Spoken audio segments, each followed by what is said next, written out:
Bonjour à toutes et à tous, je suis ravie de vous retrouver pour cette nouvelle saison Rencontre InsurTech, des interviews de fondateurs et de fondatrices d'InsurTech. J'ai le plaisir de recevoir Alexandre Molin, vous êtes le CEO et le fondateur de Sherlock. Bonjour Nelly. Alexandre, quels sont les points clés de votre parcours et que représente pour vous l'entrepreneuriat ?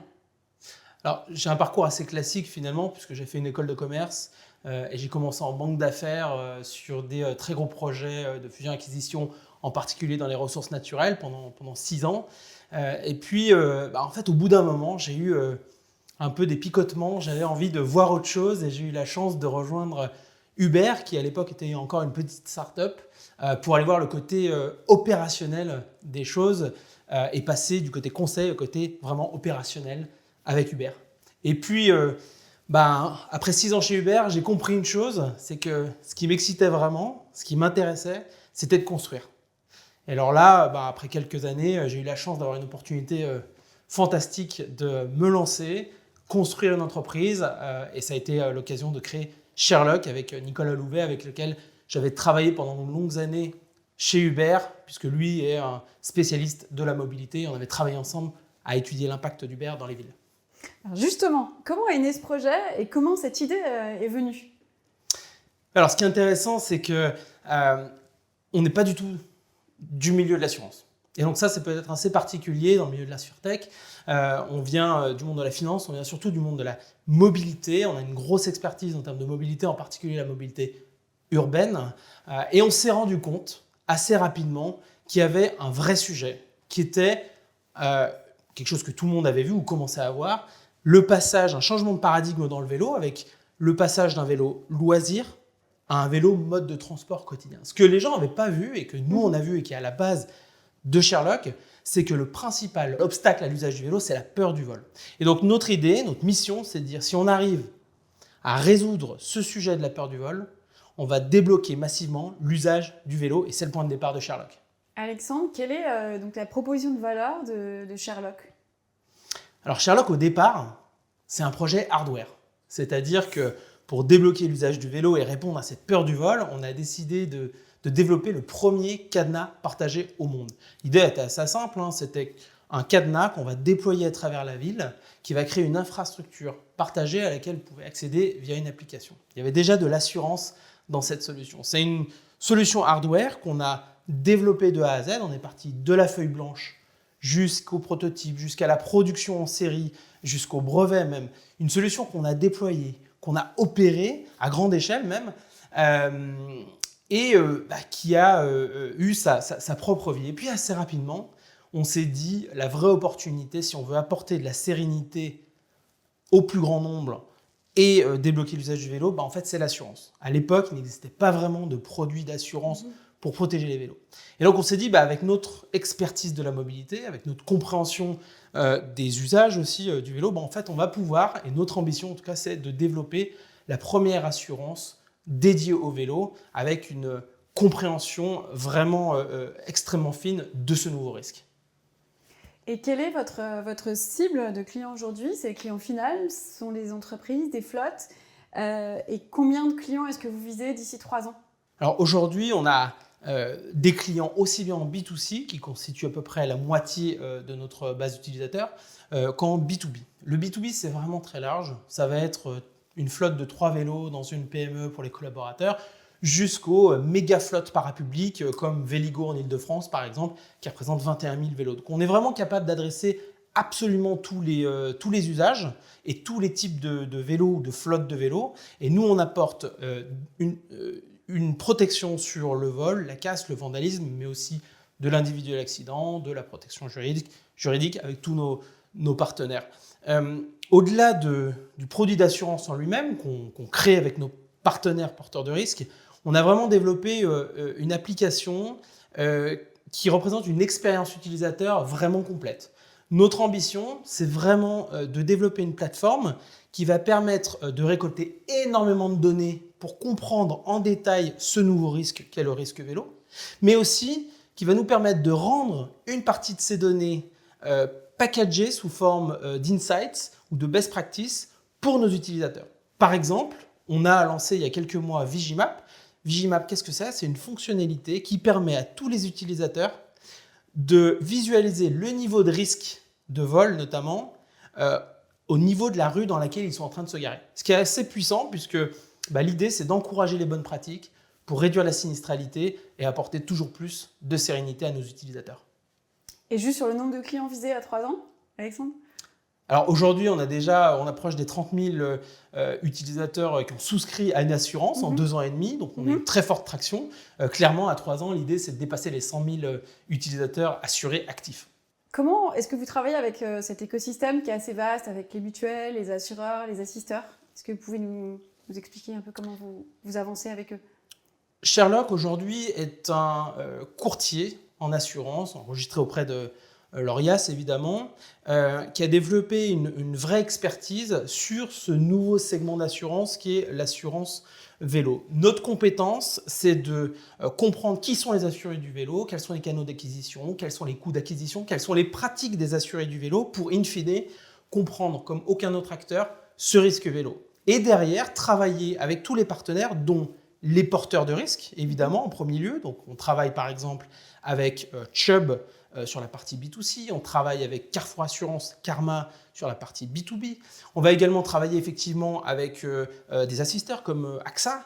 On va également travailler sur la partie juridique, protection juridique avec Covea Protection Juridique. Donc, on travaille vraiment avec tous les porteurs de risques et les fournisseurs de services. Et puis après, derrière, sur toute la partie tech, en revanche, on va tout faire en interne. C'est-à-dire que tous les outils que nous développons, de l'application au back-end qui est utilisé par nos partenaires B2B, à l'intégration qu'on fait avec les très grosses flottes parapubliques, tout est fait en interne, y compris toute la partie antifraude, puisqu'on développe une expertise, là encore, très spécifique au vélo, là encore sur l'antifraude.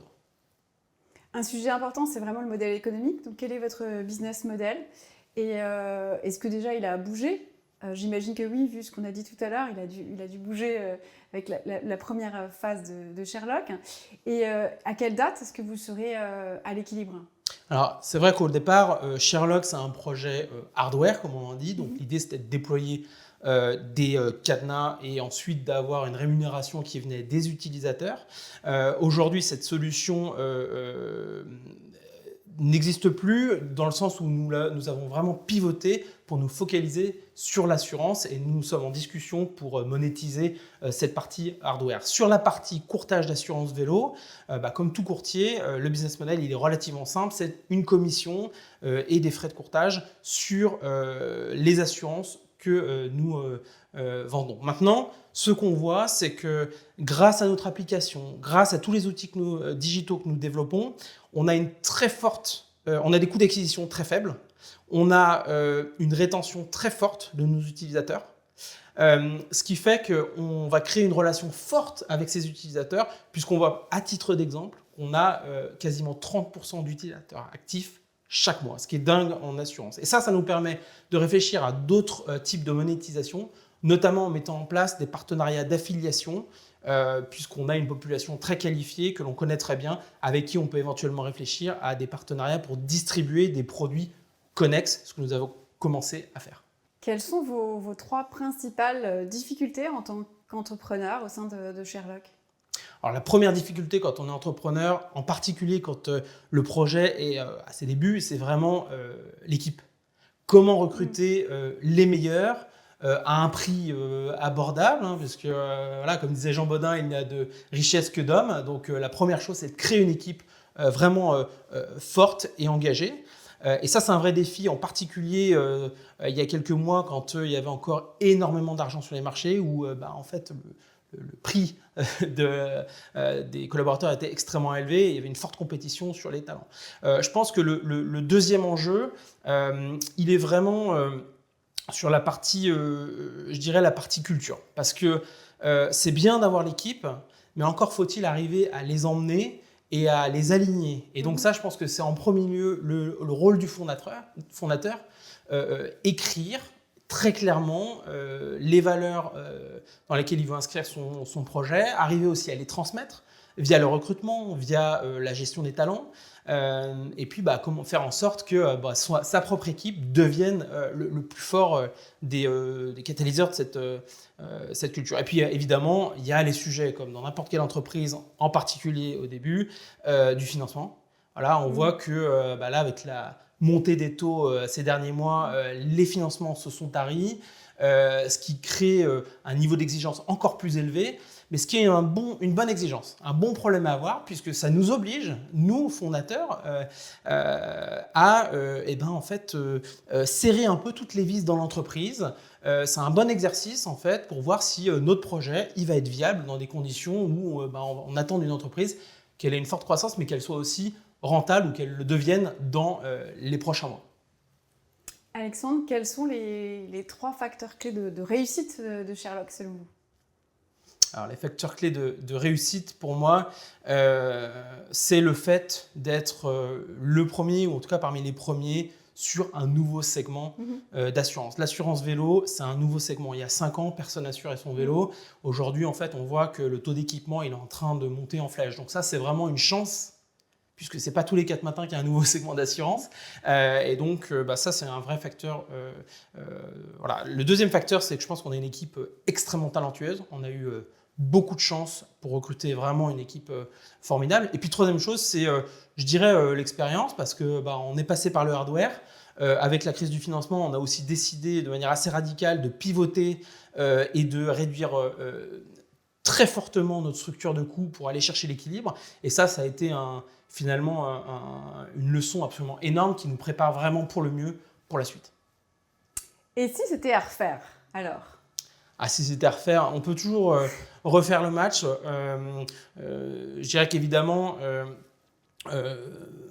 peut-être que sur la partie hardware, on ferait un peu différemment. Je pense que sur la partie hardware, on était un peu trop tôt, en fait, ça va venir, les villes commencent à demander ce type de solution, donc peut-être qu'on était un peu tôt, donc peut-être qu'on aurait commencé directement par l'assurance pour ensuite revenir au hardware. Je pense que la deuxième chose que je ferais différemment, c'est que je serais, et même si j'essaye de l'être en permanence, je serais encore plus exigeant sur le recrutement.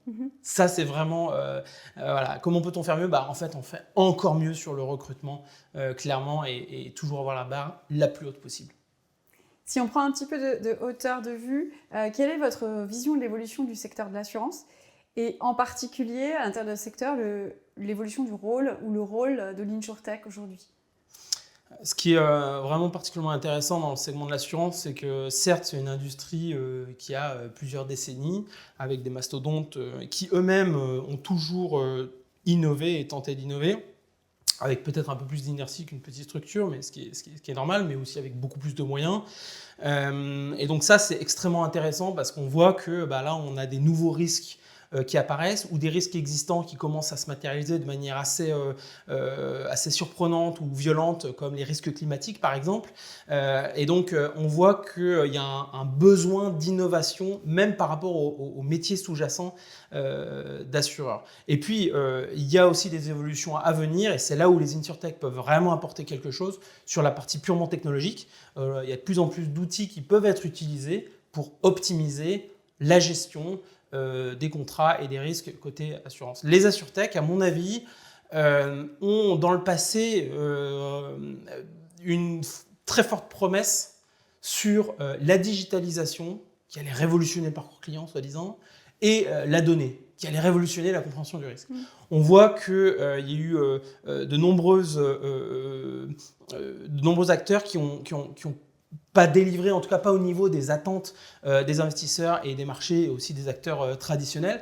Et je pense qu'aujourd'hui, la vraie opportunité pour les petits nouveaux, en fait, un peu comme nous aussi, mais il y en a tout un tas d'autres, en fait, c'est de prendre un peu, tirer ces leçons pour vraiment se focaliser sur là où on peut vraiment avoir un impact, c'est-à-dire sur les outils technologiques, sur les outils qui nous permettent de traiter la donnée de manière beaucoup plus agile que le ferait peut-être un assureur traditionnel. Et puis, sur les nouveaux segments, d'être un peu les premiers à comprendre ces nouveaux risques grâce à des données qu'on est peut-être aujourd'hui les seuls à obtenir avant que le secteur de manière générale apprenne également sur ces risques. L'inspiration au quotidien, c'est important. Donc, en termes de modèles, quelles sont les 2 ou 3 sociétés qui sont pour vous source de cette inspiration? 2 ou 3, je n'irai pas jusque-là. Moi, j'en ai une en tête parce que j'y ai passé 6 ans chez Uber. J'ai eu la chance de voir Uber passer de 200 personnes, dont la plupart étaient aux US. Donc, en France, on était une toute petite équipe de 5 personnes, à plus de 25 000 jusqu'à l'IPO. Ça a été une expérience extrêmement fondamentale et fondatrice pour moi. Parfois violente physiquement avec ce qu'on a pu voir dans la presse. Mais en fait, ça m'a montrer ce qu'était une entreprise avec une culture extrêmement forte, avec une obsession de l'exécution, avec un drive, c'est vraiment comme ça qu'on pourrait le qualifier, un drive et un ownership, c'est-à-dire Travis avait vraiment, qui est un entrepreneur absolument fantastique, avait vraiment compris une chose, c'est que si on veut arriver à scaler, c'est-à-dire croître très fortement avec des ressources toujours limitées, en fait, il faut arriver à non seulement embaucher les meilleurs talents, mais surtout leur donner la plateforme pour émerger et pour avoir de l'impact. Et c'est ça l'ownership, c'est arriver à donner les clés aux gens à qui on a confiance pour qu'ils donnent le meilleur pour l'entreprise. Racontez-moi une anecdote amusante en lien avec la vie de Sherlock. Peut-être une anecdote rigolote, c'était au tout début, on venait de lancer l'assurance, ça faisait peut-être quelques semaines ou quelque chose comme ça, on était tout fiers, mais évidemment on n'avait pas beaucoup de monde qui s'inscrivait encore. Et puis c'est Nicolas, mon cofondateur, qui un jour a un dîner de famille, et puis il a un vieillon qui lui dit ouais, je vais assurer mon vélo, tout ça. Donc il lui dit assure-toi chez nous, on vient de lancer une assurance vélo. Il dit non, il n'y a pas de problème. Moi, j'ai trouvé une super assurance, c'est transparent, c'est bien, c'est au bon prix, et puis en plus, c'est digital, c'est génial. Ah bon, ça s'appelle comment? Il dit ça s'appelle Sherlock. Il dit voilà. Donc, c'était assez rigolo parce que quand on est au tout début du lancement d'un projet, une petite tape dans le dos comme ça, en fait, c'est extrêmement important. Ça peut paraître rien du tout, c'est important pour soi, c'est important pour l'équipe. Encore une fois, ça reste une anecdote, mais c'est hyper intéressant de voir que petit à petit, notre produit pénètre la population générale. Et Sherlock, alors pourquoi ce nom pour votre InsurTech, Alexandre? Sherlock, si on fait un peu d'étymologie de bas étage, en fait, il y a share, partager, et lock, le cadenas. Donc à partir de là, quand on a dit qu'on avait commencé notre projet avec le premier cadenas partagé au monde, on comprend que Sherlock, ça fait référence au cadenas partagé qu'on a inventé. On a voulu encore aujourd'hui garder cette marque parce qu'on s'aperçoit qu'elle est forte, parce qu'être physiquement dans la ville avec un objet qui est lié à la mobilité, à la sécurité, ça nous a vraiment ancré, ça nous a donné une vraie légitimité au-delà de la visibilité aussi que ça m'a donné. Et à partir de là, on a décidé de garder ce nom. C'est-à-dire pour ça, je pense qu'on a une forte acquisition organique sur le B2C parce que la marque est aujourd'hui connue. Merci beaucoup Alexandre Mola. Je rappelle que vous êtes le CEO et le fondateur de Sherlock. J'ai vraiment été ravie de ces échanges et de ce partage. Je vous dis à tous à très bientôt pour de prochains épisodes de cette nouvelle saison. À très bientôt.